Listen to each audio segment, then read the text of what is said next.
Next question is, do you actually interact with the TYT crew?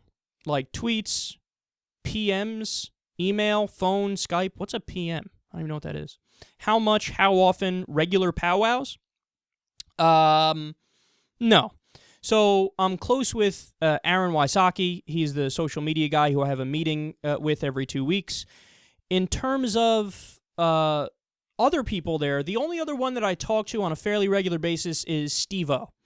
Steve-O is the CFO of the Young Turks. I think it was him and Aaron that specifically that brought me into the network. In terms of Jank, no, he's really, really busy with his show. I'm really, really busy with my show, so we don't really talk. Anna, not really. I think we've just basically said hi to each other once or twice. And that's pretty much it. And, Jimmy Dore we had on the show. But the one person who I do talk to, he's part of the network, but he's not at TYT. I've become pretty good friends with David Pakman. So he's in the New York area. I'm in the New York area. And we become buddies. So that's nice. Next question is, where do you stand on Scottish independence? Great question. I don't know. Because everything I cover on the show is in like the 20 to 30 websites that I visit on a daily basis to get the information for the show, and I just haven't come across any articles that really went into detail about Scottish independence. So I have to say at this point I'm agnostic about it, but I will say that just in general, as a very broad general statement, I lean towards letting people do what they want to do, whether it's a good idea or a bad idea. Okay, so for example, if you point to, how Texas wants to secede in the U.S., and they've been pushing it for a while and stuff, and, liberals always have this reaction like, they want to secede. Oh, they're so stupid. So stupid. I'm one of the few that's like, yeah, it's stupid, but is there a chain of events, a sequence of events that would lead to breaking up the U.S. into, like, an EU-style system where you could turn the U.S. into, like, 6 or 7 different countries, some of them super liberal, some of them conservative, that I would be in favor of? Sure. It depends on at what time you're talking about it, what's going on in the world, what's the reasoning for wanting to break it up, just how much are the red states holding back the blue states, so on and so forth.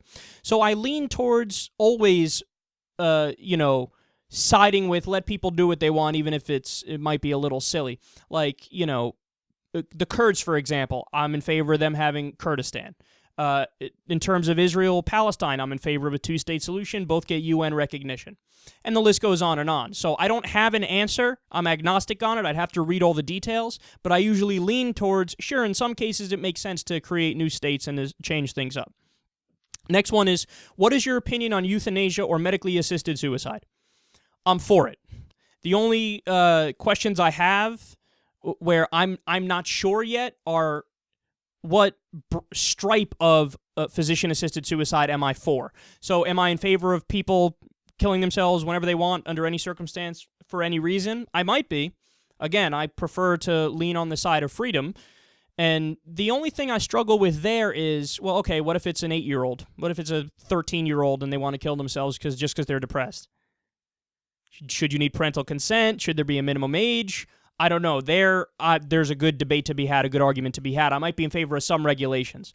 I might be in favor of limiting the reasons why you can do doctor-assisted suicide and to come up with some sort of an area where we can all agree as a society, like, this is the sweet spot. It makes sense to kill yourself if X, X, X, and X, you know what I mean? Or A, B, C, and D. These reasons are met. So I'm not sure exactly what kind of physician-assisted suicide I favor, but I'm certainly in favor of it. Next question is, in 2016, if Hillary is the Democratic candidate, will you be voting for her? They continue, is there anyone on the right that you would vote for over Hillary? Who would you like to see run on the Democratic side? So there's a few questions there. To answer each of them, is there a conceivable scenario where I hold my nose and vote for Hillary? Yes. But I would be holding my nose to vote for her. If it's Hillary versus Ted Cruz, I'm voting for Hillary 13 times over. If it's Hillary versus Marco Rubio, I'm voting for Hillary. If it's Hillary versus Chris Christie, I'm voting for Hillary. If it's Hillary versus pretty much any Republican, I'm voting for Hillary. In terms of a question where it's tough, if it's Hillary versus Rand Paul, I don't know what I'm going to do. I don't know. That's a tough one, because Hillary is probably a little bit more with us on social programs and the economy, but Rand Paul is more with us on foreign policy, on the NSA, and on some other on drugs and on some other issues. So that's a tough one. I don't know what I would do in that scenario. I'm being totally honest with you guys. In terms of what Democrats would I like to see run, the obvious ones. Elizabeth Warren, Bernie Sanders, Alan Grayson. Next question is, why do you think Elizabeth Warren sold out to the Zionists? I actually don't think she sold out to Zionists. I don't think this is a money issue. I don't think she's doing anything for financial reasons. I think she's principled and wrong. On the issue of Israel-Palestine, for those of you who don't know, Elizabeth Warren defended the bombing of schools and hospitals and stuff like that. I think she honestly believes her position fully. I think she's just right-wing on the issue of Israel. I don't think it has anything to do with money. I just think she's principled and dead wrong on that issue. Next one is, who would you want as the next president? Well, unfortunately, I don't know of any politician who's right on absolutely everything, in my opinion, but probably the closest thing to right would be Alan Grayson. I think he is right on everything, again, except Israel-Palestine. And on the issue of Israel-Palestine, he might be slightly less wrong than Elizabeth Warren and Bernie Sanders. So that's my answer. Next is, if you had to choose a current Republican politician to be president, who would it be? Rand Paul by a mile. Next is, are most feminists misandrists, or does feminism have a need in our society despite its nuances? That's an interesting question. For those of you who don't know, and I didn't know, I had to look it up. Misandrist means just they hate males. They have a bias against males. They just don't like them, right? I certainly think that extreme feminists do hate men. I do believe that. There's been, in the past I would have said no, but I've read some stories recently that made me go, oh wow, these are really stupid people. So extreme feminists, yes, I do think they hate men. Do I think that's a majority of feminists? Absolutely not. I think probably the majority of feminists believe in the same kind of feminism I do, which is the radical idea that women should be treated as equal to men and are equal to men. And I don't like when people, especially with feminism, a lot of people seem to take the worst of the worst and just paint the whole movement as if they're that. But that's silly and that's stupid. It wasn't that long ago that women weren't able to vote. So the idea that all sexism is gone from the society, it's total bullshit. Even the pay discrepancy, and even the pay discrepancy for the same work is still 90 cents or 91 cents to the man's dollar. That's a fucking problem, man. That's a problem. So to pretend like there's no validity to feminism is nonsense, and I don't like it when people take the extreme and define it as the regular person, because it's just not true and it doesn't reflect the reality. Next is Simpsons or Family Guy. That might be the hardest question yet, because that's like saying blowjob or sex. I don't know. That's like saying, do you want the west side of heaven or the east side of heaven? Well, it's fucking heaven. I don't know. They're both fucking fantastic. So I love both. But if I had to pick one, I'm going Family Guy. But if you add South Park into the mix, that's way too close. It's a tie between all three, but I might have to go Family Guy, South Park, Simpsons. Next is, what's your guilty pleasure? Masturbation. No, I'm kidding, partially. I'm a big golf fan, and I play golf a lot. Huge Tiger Woods fan. I'm a big poker fan, and I play poker a lot. And I'm also the laziest guy on the planet. So a weekend for me involves a beer, a recliner, a laptop on my lap, a TV in my face, and that's it. And I don't want to do anything on the weekend because I work hard during the week. Next is, do you get chastised for calling out racism? Yes and no. Yes, because I get the white guilt shit a lot from dumbasses on the internet. Like, oh, white guilt. Ha, this guy's so guilty because he's white. No, I never did anything wrong to anybody, so I don't feel guilty at all. I'm just pointing out historical facts. And historical facts, I'm sorry, show that in American history, the white people are the fucking bad guys most of the time. It's just the reality. Who did the Native American genocide? Who did Jim Crow? Who did segregation? Who did slavery? It's a reality. If pointing out facts makes you a guilty white person, then I'm a guilty white person. Okay? So I just get that. Other than that, not really. And I think that's because I don't really have any Republican friends. I have, obviously, progressive friends, and other than that, I have libertarian friends. I don't have any, hardcore conservative friends because they're usually not smart, and I guess I don't like I don't like dumb people. All right, next. You don't talk about George Carlin much. What issues was he dead on about? Are there any issues you think George Carlin was wrong on? I think I spoke about him once or twice on the show. I guess I just don't speak about him because he doesn't like come up much in the stories I do, so there's really no reason for me to bring him up. But no, I love him. I think he's fantastic. One of the greatest comedians of all time, in my opinion. Certainly a brilliant guy. In terms of stories I disagree with him on, probably very little. I mean, he might be a little bit more liberal than me. He might be a little bit more of a revolutionary than me. But I think he's probably right on the biggest issues. And actually, maybe on the issue of abortion, I saw him do a rant once. It seems like he would be in favor of abortion until like 3 seconds before the child is born. I'm moderate on the issue of abortion. So it's the woman's choice 100%. I agree with Roe v. Wade. So it's the woman's choice 100% until like 20 or 23 weeks when you're more at the viability stage or when the nervous system has developed in the fetus. And then after that, I'm only in favor of it in terms of life of the mother, rape, incest, or fatal fetal defect. I'm not in favor of, abortion until the last minute for any reason whatsoever. I believe in a moderate policy. He was probably just pure, until 3 seconds before the baby's born, you could do an abortion. That might be one of the few disagreements. All right, next. Do you read philosophy? Yes. The only thing I really read now is the news articles because I'm really busy with it, so I don't want to read on the weekends because I'm so tired from reading during the week. But yes, I read a lot of philosophy. I'm a fan of the empiricist school of thought. And if you'd like to know which I recommend, Hume is probably my favorite.